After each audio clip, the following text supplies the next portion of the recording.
কৃষকবিলাক কোনোবা ধুনীয়া কোনোবা পুঁজিপতি এই গৱেষণা আহিলা নেকি? সকলো সময়তে পলিটিকেল লিডাৰ হওক, চৰকাৰবোৰে হওক, ব্যৱসায়িক গোষ্ঠী হওক, বাৰে বাৰে এই কৃষকসকলক ঠগি আহিছে। আজি নহয় কিন্তু, আজি 1000 বছৰ আগৰ পৰা কৃষকসকল বঞ্চিত।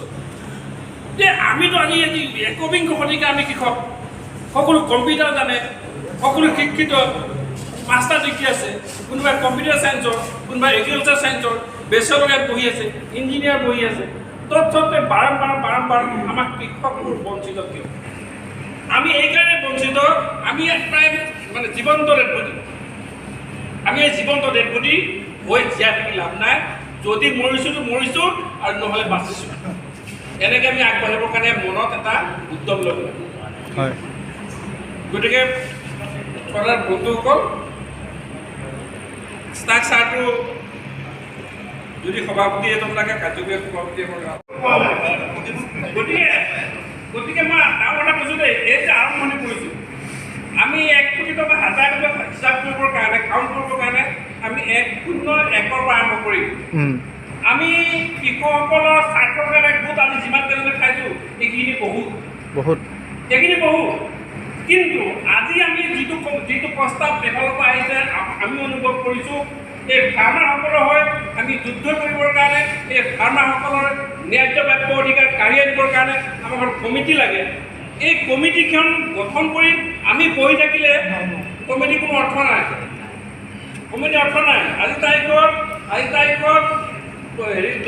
5-10 হাজাৰ টকা খৰচা আছে আজি তাৰিখত দেই। এতিয়া কথা হৈছে কি, এই যে খৰচা কৰিম, এই সময়বোৰ দিম, এই যে শ্ৰম দিম, এই চিন্তাবোৰ দিম, এইবোৰ ভেলু কিন্তু সকলোৱে ল'ব লাগিব। সেইকাৰণে কৈছোঁ, আমি আজি কমিটিখন গঠন কৰিম। গঠন কৰিমনে? যদি কমিটিখন গঠন, আৰু এটা কথা আমাৰ সদস্যসকলে কওক, যিসকল ফাৰ্মাৰ এতিয়াও উপস্থিত হোৱা নাই, এইখন আনিব পাৰিম নেকি?